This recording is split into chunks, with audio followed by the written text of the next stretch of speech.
Jésus voit les foules qui sont venues. Il monte sur la montagne, il s'assoit et ses disciples viennent près de lui. Jésus prend la parole et il les enseigne en disant: Ils sont heureux, ceux qui ont un cœur de pauvre, parce que le royaume des cieux est à eux. Ils sont heureux, ceux qui pleurent, parce que Dieu les consolera. Ils sont heureux, ceux qui sont doux, parce qu'ils recevront la terre que Dieu a promise. Ils sont heureux, ceux qui ont faim et soif d'obéir à Dieu, parce qu'ils seront satisfaits. Ils sont heureux, ceux qui sont bons pour les autres, parce que Dieu sera bon pour eux. Ils sont heureux, ceux qui ont le cœur pur, parce qu'ils verront Dieu. Ils sont heureux, ceux qui font la paix autour d'eux, parce que Dieu les appellera ses fils. Ils sont heureux, ceux qu'on fait souffrir, parce qu'ils obéissent à Dieu. Oui, le royaume des cieux est à eux.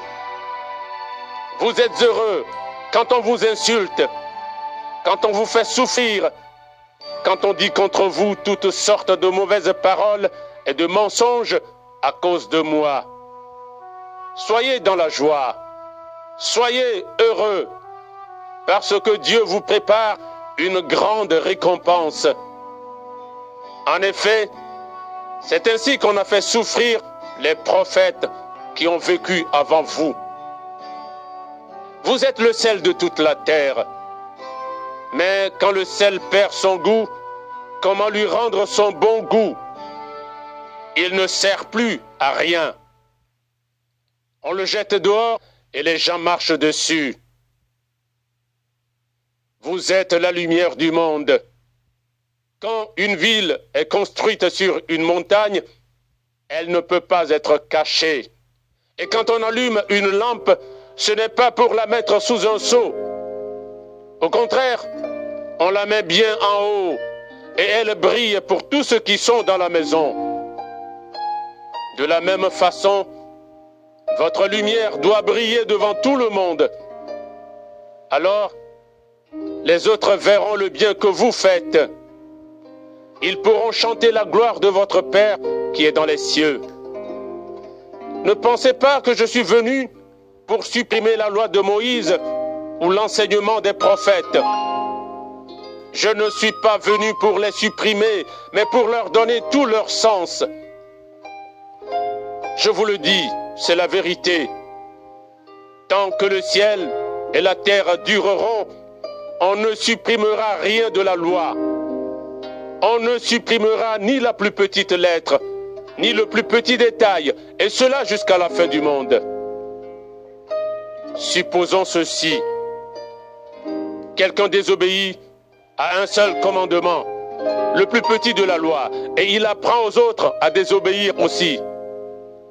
Eh bien, cette personne-là sera la plus petite dans le royaume des cieux.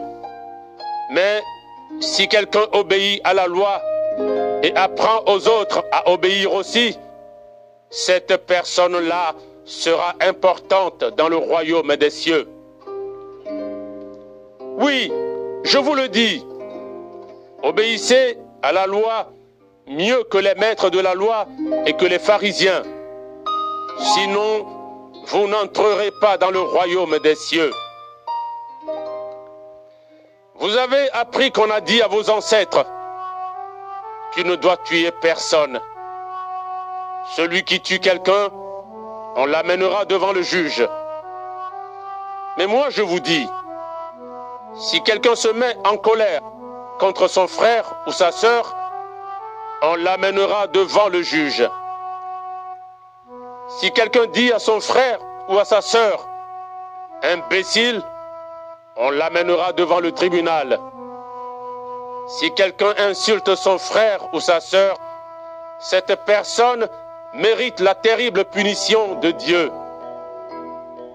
Donc, supposons ceci. Tu viens présenter ton offrande à Dieu sur l'autel. À ce moment-là, tu te souviens que ton frère ou ta sœur a quelque chose contre toi. Alors, laisse ton offrande à cet endroit, devant l'autel, et va d'abord faire la paix avec ton frère ou ta sœur. Ensuite, reviens et présente ton offrande à Dieu. Quand tu es encore sur la route du tribunal avec ton adversaire, mets-toi vite d'accord avec lui, sinon il va te livrer au juge. Le juge va te livrer à la police et on va te jeter en prison. Je te le dis, c'est la vérité. Tu ne sortiras pas de là si tu ne paies pas tout l'argent que tu dois. Vous avez appris qu'on a dit à nos ancêtres, ne trompe pas ta femme ou ton mari. Mais moi, je vous dis, celui qui regarde la femme d'un autre avec envie, celui-là, dans son cœur, a déjà couché avec cette femme. Si ton œil droit te pousse à faire le mal, arrache-le et jette-le loin de toi. Pour toi, il vaut mieux perdre une seule partie de ton corps. C'est mieux que de garder ton corps tout entier et d'être jeté dans le lieu de souffrance. Si ta main droite te pousse à faire le mal, coupe-la et jette-la loin de toi. Pour toi, il vaut mieux perdre une seule partie de ton corps. C'est mieux que de garder ton corps tout entier et d'aller dans le lieu de souffrance. On a dit aussi, celui qui renvoie sa femme doit lui remettre une lettre de divorce. Mais moi, je vous dis, un homme ne doit pas renvoyer sa femme, sauf quand le mariage est contraire à la loi. En effet, quand un homme renvoie sa femme, il la pousse à faire un adultère parce qu'elle va se remarier.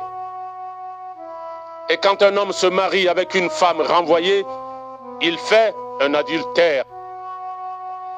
Vous avez appris aussi qu'on a dit à vos ancêtres, tu ne dois pas être infidèle à tes serments, mais tu dois faire tout ce que tu as juré devant le Seigneur. Mais moi, je vous dis, ne faites pas du tout de serment. Ne jurez pas par le ciel, parce que c'est là que Dieu habite. Ne jurez pas par la terre, parce que c'est l'endroit où il pose ses pieds. Ne jurez pas par Jérusalem, parce que c'est la ville du grand roi. Et ne jure pas par ta tête, parce que tu ne peux pas rendre un seul cheveu de ta tête blanc ou noir. Dites simplement oui ou non. Ce qu'on dit en plus vient de l'esprit du mal. Vous avez appris qu'on a dit œil pour œil et dent pour dent. Mais moi je vous dis, si quelqu'un vous fait du mal, ne vous vengez pas. Au contraire, si quelqu'un te frappe sur la joue droite, tends lui aussi l'autre joue. Si quelqu'un veut te conduire au tribunal pour prendre ta chemise, laisse lui aussi ton vêtement. Si quelqu'un te force à faire 1 kilomètre à pied, fais-en 2 avec lui. Quand on te demande quelque chose, donne-le. Quand on veut t'emprunter quelque chose, ne tourne pas le dos. Vous avez appris qu'on a dit, tu dois aimer ton prochain et détester ton ennemi. Mais moi je vous dis, aimez vos ennemis. Priez pour ceux qui vous font souffrir. Alors, vous serez vraiment les enfants de votre Père qui est dans les cieux. En effet, il fait lever son soleil sur les méchants et sur les bons. Il fait tomber la pluie sur ceux qui se conduisent bien et sur ceux qui se conduisent mal. Si vous aimez seulement ceux qui vous aiment, quelle récompense est-ce que Dieu va vous donner? Même les employés des impôts font la même chose que vous. Et si vous saluez seulement vos frères et vos sœurs, qu'est-ce que vous faites d'extraordinaire? Même les gens qui ne connaissent pas Dieu font la même chose que vous. Soyez donc parfaits, comme votre Père des cieux est parfait.